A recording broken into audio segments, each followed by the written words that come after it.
I've been fit all of my life, and I've got my parents to thank for that. My mother always took the time to plan healthy meals throughout the day, while my father always provided me the discipline to attend a gym regularly and not to indulge in too many sweets. Of course, I'd broken those rules from time to time, but who's never had a bit of rebellion in them? Each time, my father would explain that he wasn't mad, just disappointed, which hurt like hell, while my mom would practically cleanse the house of all sugar. It wasn't paradise, but it set me up for success throughout my life. I achieved perfect grades in high school, did 3 years of cheerleading in sophomore, junior, and senior years, and had a few more boyfriends than I was proud of. I was the hot chick to many of my friends, but they always just ascribed it to good genes or a good metabolism. They never saw the struggle behind staying firm and toned. Still, I didn't mind. It was better to be slim and envied than to be heavy and loathed.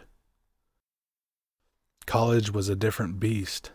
I was away from home, and I guess I fell into the away from home routine. Gyms were harder to find, and the campus gym was either packed to the brim or crowded with frat boys who hooted at me like I was a Barbie doll. So after a month, I stopped looking for a gym. When my grades began to slip from partying, I started a lot of comfort eating. I guess when I was younger, I worked out a lot of my stress in the gym, but now the thought just makes me even more exhausted. I started gaining weight. No, scratch that. I gained 60 pounds. I'll never forget the day I went home after my first year.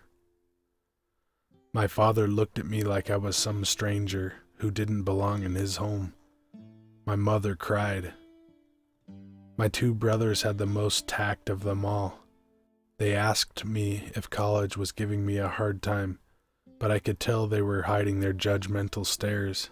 I deserved them. I deserved all of them. That night was the first night I'd ever heard my father yell. I keep trying to erase it from my memory, but a lifetime of anger came flooding out at me about my grades, my figure, my attitude, my friends, my boyfriends. I think he would have beaten me if I'd told him about the miscarriage I'd had a few days before Christmas. All of these words I'd never heard him use came pouring out, and as I began to cry, they seemed to get louder, and each sob punctuated them. I thought showing some remorse would make it stop, but nothing could calm him, and my mother just watched on like some stone sentinel, some gargoyle from the kitchen. I left home that night and went back to college. I was determined to get things back on track. I tried going to the gym, but I saw the pack of frat boys I used to know, and they all grimaced at me. One of them even started oinking at me when I started on the treadmill. The gym staff ejected him, but it didn't erase that piggish feeling he'd left me with. Each step I took, I could feel my rolls jiggling, and each gasp for air, I could feel coming through my snout. I'd decided after a brisk run on the treadmill that the gym wasn't for me, much to the amusement of the frat boys. But that wasn't so bad. A good figure really just took a steady diet, right? And so I cut out the snacks. I cut out the carbs. I cut out the fat. And when I learned protein was broken down into glucose, I began cutting that out too. I was doing a minimalist diet, which I absolutely recommend, but there was a problem. The girl in the mirror wasn't me. I didn't have a scale. I'd thrown it out when I gained my first 10 in my first semester. Still, I had a mirror, and this person was just getting bigger and bigger the less I ate. Each day I felt triumphant. She looked just a little more rotund. Yet every time I raised my arms, she raised hers, and mimicked my every facial expression to a T. After 3 weeks, I broke down crying, and it led to burning my throat from throwing up after that. I reached the painful conclusion after weeks of denying that the girl was me. I ate less. Wouldn't you start restricting your diet if you looked in the mirror and saw a cow mooing back at you? Wouldn't you start taking your health seriously if people gave you weird looks wherever you went? I don't know where my diet had failed, but after a few months of it, people were looking at me stranger than before. Even those feminazis running around campus with unshaven pits and lime green hair gave me sideways looks and told me my lifestyle was unhealthy. I guess that's how bad it's gotten, when body positivity girls hate your body. So I dieted, and I stopped going out. I did my classwork online, and I ignored my dorm mates. I thought something might be wrong because I wasn't going to the bathroom as much. Wouldn't you worry about things like that? Laxatives didn't exactly help, since it just made my ass cramp and gave me diarrhea. But nothing was really coming out. Every time I got off of the toilet, I'd catch my 3 chins in the mirror, jiggling back at me. Why was my body trying so hard to be fat? And then, at the end of January, I didn't wake up in my dorm room. I woke up in a white room with monitors attached to me.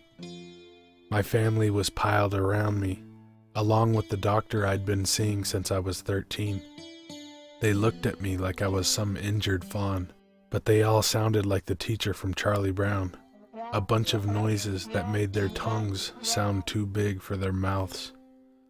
I didn't catch much, but I heard things like acute, nervosa, and seizure. My brain jumped to worry that I might have epilepsy. Still, the way they looked at me like they did when I came home last time.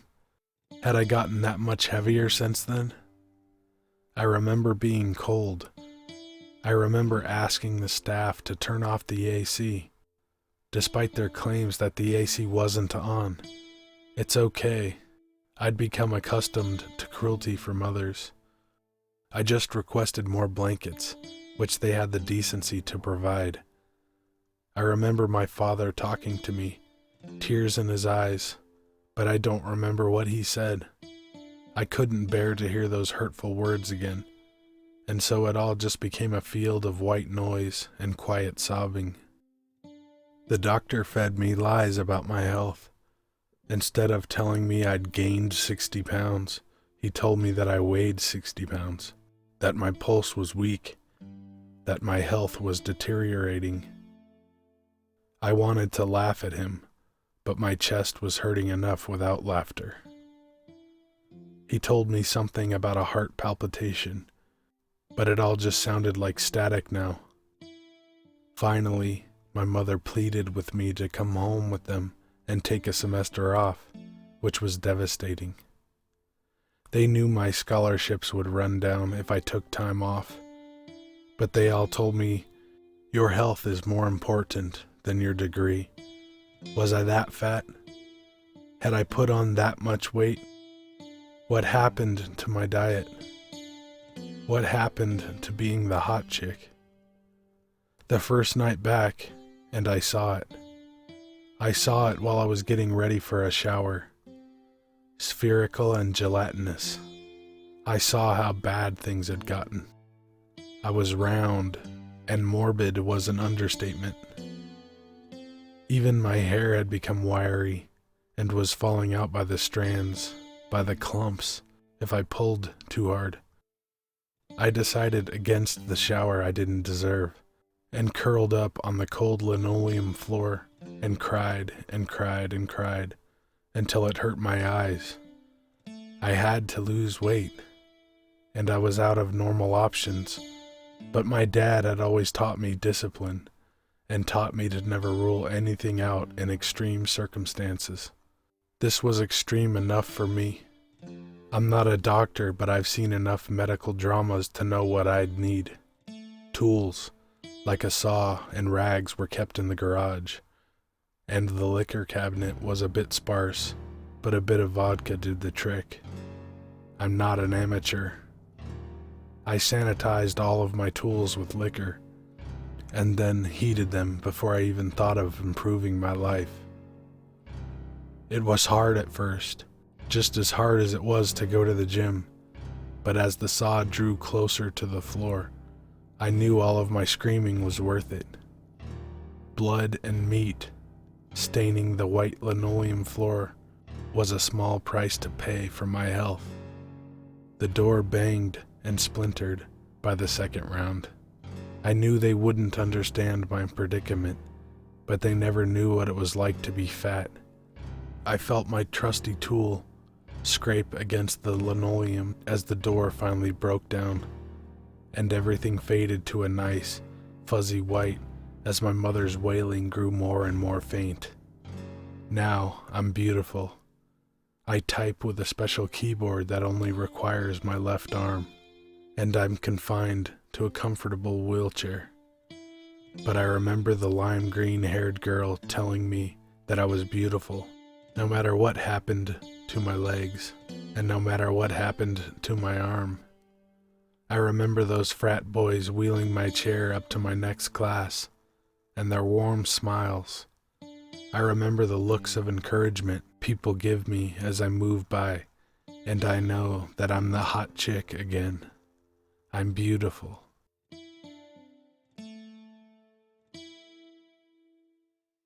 Hey guys and ladies, thanks for watching. This was a dark, disturbing creepypasta, but it dealt with some real stuff too. The way we look at people and treat people. The way we feel about ourselves based on how others see us. The truth is that other people's opinions of you really mean nothing. No matter what you do or who you are, there are going to be people who don't like it. And so the best course would be to do what makes you happy. Fuck everybody's opinion. And I'll get back to doing goofy shit at the end of my videos. But this creepypasta dealt with some serious shit, kind of. So anyways, enough with all that. Be good to animals, even people. See ya. Ja, snämma, värksbes, hörs.